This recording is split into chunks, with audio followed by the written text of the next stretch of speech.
Olá, pessoal!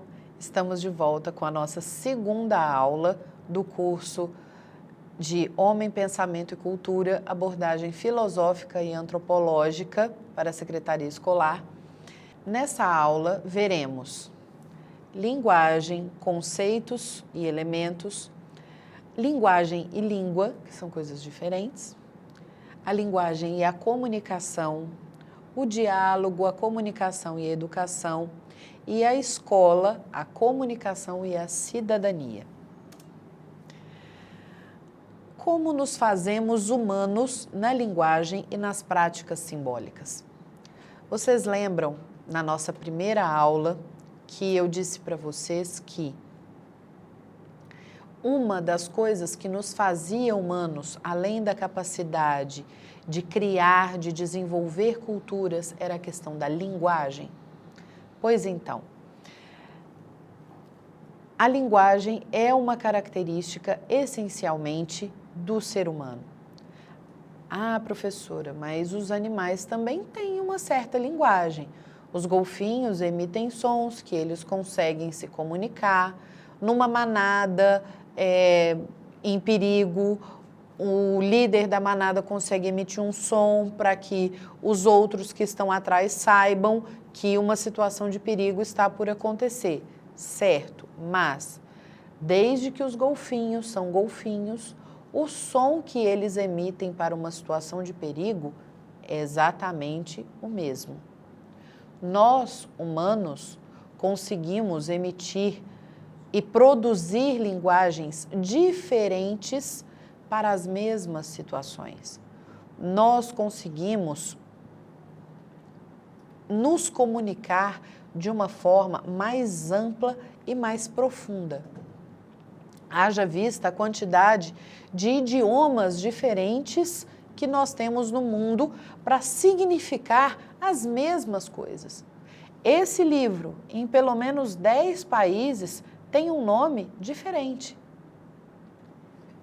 Alguns, até para nós aqui, alguns de vocês vão chamar esse caderno didático de apostila. Outros vão chamar de livro.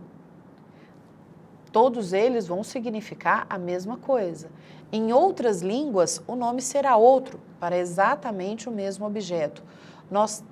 Na cultura, nós desenvolvemos linguagens. E essa linguagem também muda ao longo do tempo. Então, como nos fazemos humanos na linguagem e nas práticas simbólicas? É porque assim nós nos fazemos entender. Nós conseguimos nos comunicar uns com os outros. Nesse processo comunicativo, um emite uma mensagem e o outro tem a capacidade de compreendê-la. Qual o sentido da linguagem na construção da humanidade de homens e mulheres? O sentido, onde essa linguagem se faz importante, é porque por meio dela nós estabelecemos as nossas relações sociais.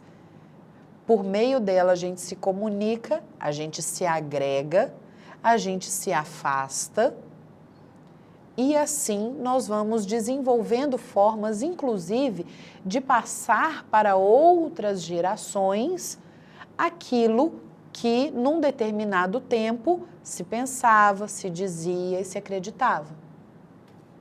Imaginem, por exemplo, daqui a 50, 100 anos, uma pessoa pegando esse caderno didático. O que é que vão dizer? Nossa, em 2015, era assim que as pessoas refletiam a respeito da escola? Mas o que é escola? Agora, em 2115, não existe escola. Certo? Imaginem essa situação. Ou então, nossa, como a escola era diferente da que nós conhecemos em 2115. E assim nós também fazemos com o nosso passado. Nós vamos às grandes bibliotecas, retiramos livros que mostram como as pessoas viviam há anos atrás, há séculos atrás. Isso por meio do quê? Da linguagem. No caso, da linguagem escrita. No início, a primeira escrita foi rupestre, era por imagens. Depois, o que nós vamos desenvolvendo para poder aprimorar a nossa linguagem? Símbolos. Nós desenvolvemos símbolos que são visuais, ou então símbolos táteis, no caso da linguagem em braille, para que a gente possa se comunicar. Portanto, a linguagem é o elemento constituinte do humano, pois com ela, homens e mulheres significam as coisas. Essa noção é muito importante. Alguma coisa só existe a partir do momento que ela tem um significado. E ela só pode ser comunicada se aquele que está emitindo uma mensagem e aquele que está recebendo tiverem a compreensão do mesmo significado a respeito. Se você virar para mim e disser, professora, é para abrir a apostila em que página? E eu disser para você, por favor, abra o seu caderno didático na página 77. Nós dois estaremos dizendo palavras diferentes, mas que têm exatamente o mesmo significado. E com isso, a nossa comunicação vai ocorrer perfeitamente, porque eu vou entender o que você me perguntou, eu vou entender o que você vai entender aquilo que eu respondi e você vai abrir aquilo que você chama de apostila e que eu chamo de caderno didático na página 77. A linguagem é, então, elemento constituinte do humano, pois com ela homens e mulheres significam as coisas, os acontecimentos, expressam seus sentimentos e pensamentos, comunicam-se uns com os outros, entendem-se e também desentendem-se entre si.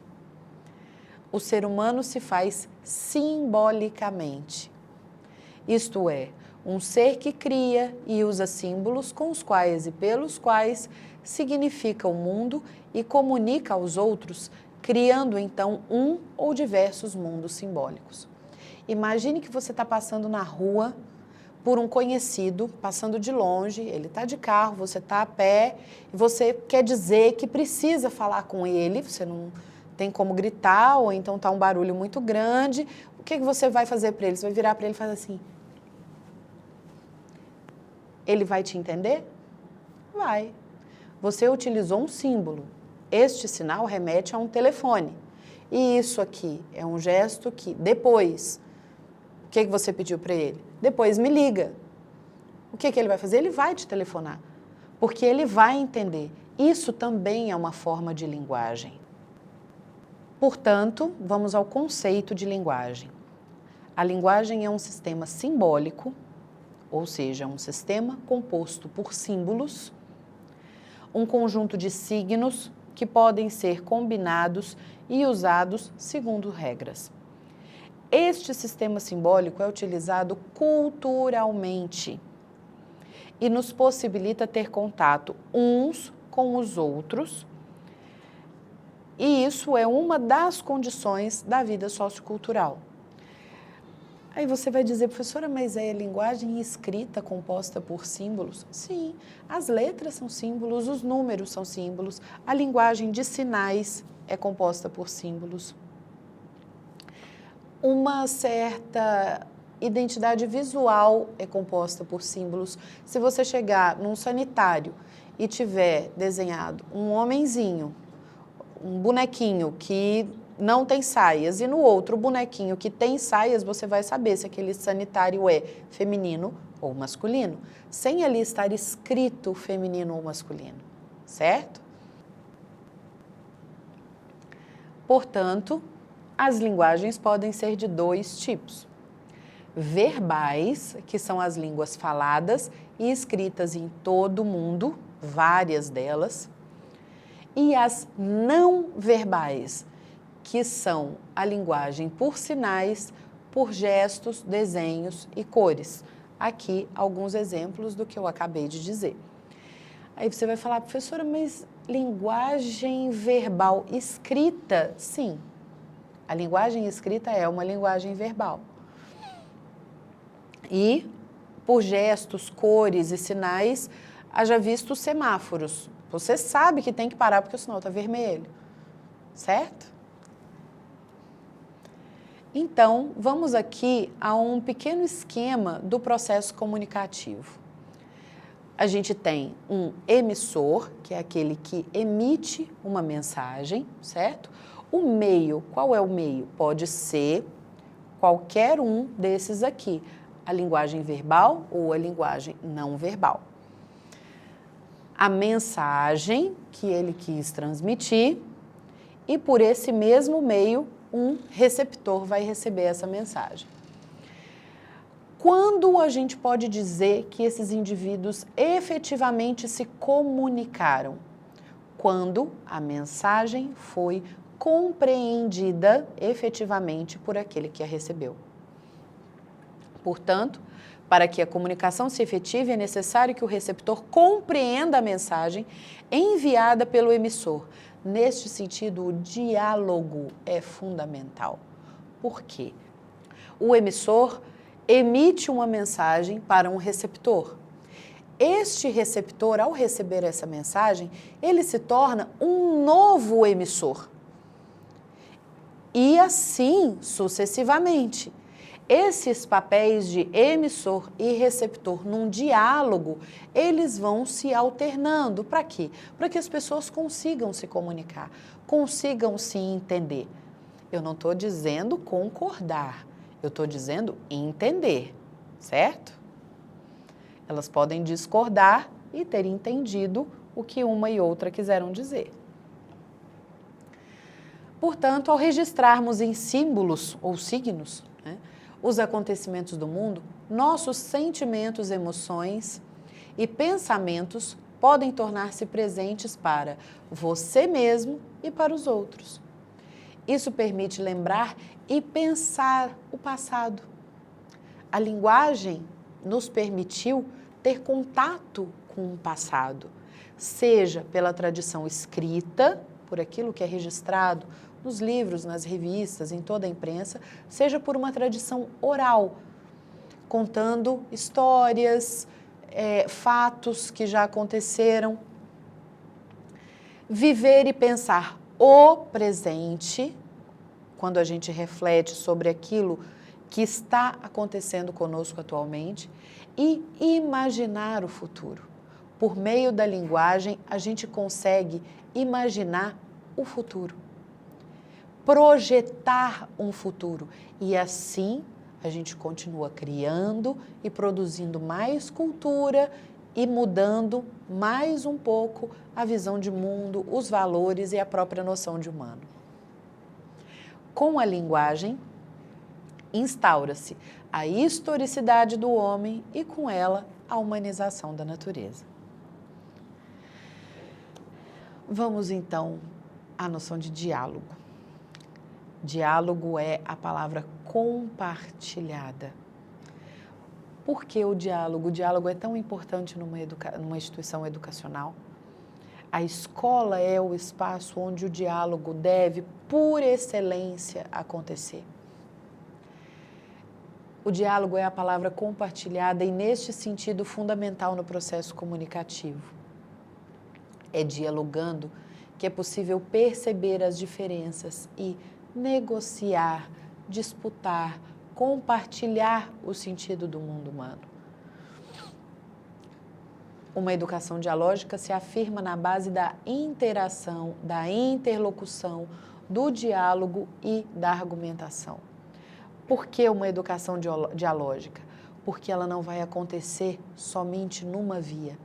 Ela não é só de um professor para um aluno, ela não é só de um agente educador para um aluno, ela também é desse aluno para os agentes educadores, ela também é dos familiares para esses agentes educadores, dos agentes educadores para a família, todos compartilhando de igual para igual condições para que a finalidade principal dessa instituição educativa seja cumprida, que é formar cidadãos, formar pessoas para a sociedade, pessoas para o mundo e pessoas cientes do seu lugar no mundo.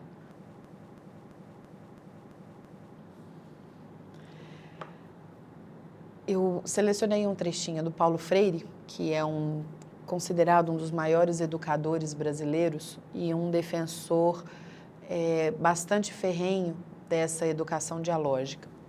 Paulo Freire dizia que o diálogo deve ser entendido como algo que faz parte da própria natureza histórica dos seres humanos. Isto é, o diálogo é uma espécie de postura necessária, na medida em que os seres humanos se transformam cada vez mais em seres criticamente comunicativos. O diálogo é o momento em que os seres humanos se encontram para refletir sobre sua realidade, tal como a fazem e a refazem. Sem o diálogo, não existe um processo educativo que prepare os indivíduos criticamente para este mundo. Portanto, pessoal, vamos fechar aqui. Nesta segunda aula, nós vimos que a linguagem é importante para o devir humano, para esse processo de transformação, esse processo de vir a ser constante da humanidade, para a educação de homens e mulheres, pois nela é possível registrar acontecimentos e falar do mundo. A língua que nós falamos é um tipo de linguagem verbal, seja ela falada ou escrita. A linguagem permite a comunicação quando as pessoas a compartilham, sabem usá-la e interagem entre si por meio dela. E com isso, nós encerramos aqui a nossa aula sobre devir, linguagem e educação. E aguardo vocês na próxima aula para nós discutirmos um pouquinho sobre a relação entre o devir humano, o trabalho e a educação. Até lá!